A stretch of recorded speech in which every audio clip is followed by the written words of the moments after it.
Ready to unlock your creative potential? Alright everyone, let's dive into how you can get Adobe Photoshop for free.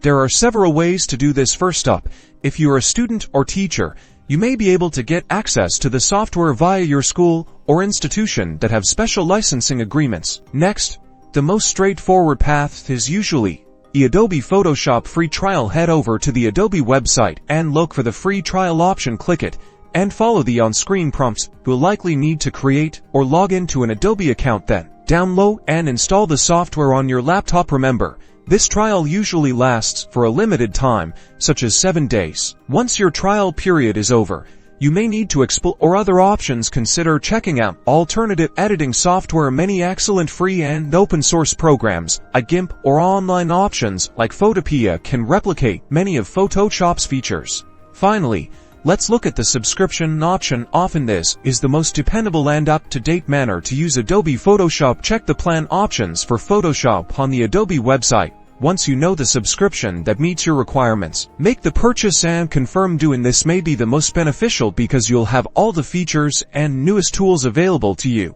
Always check back for updates and new tools and functions. Once you obtain the program, start using the tools and exploring what you can create. Don't hesitate to like and subscribe for more helpful editing tips.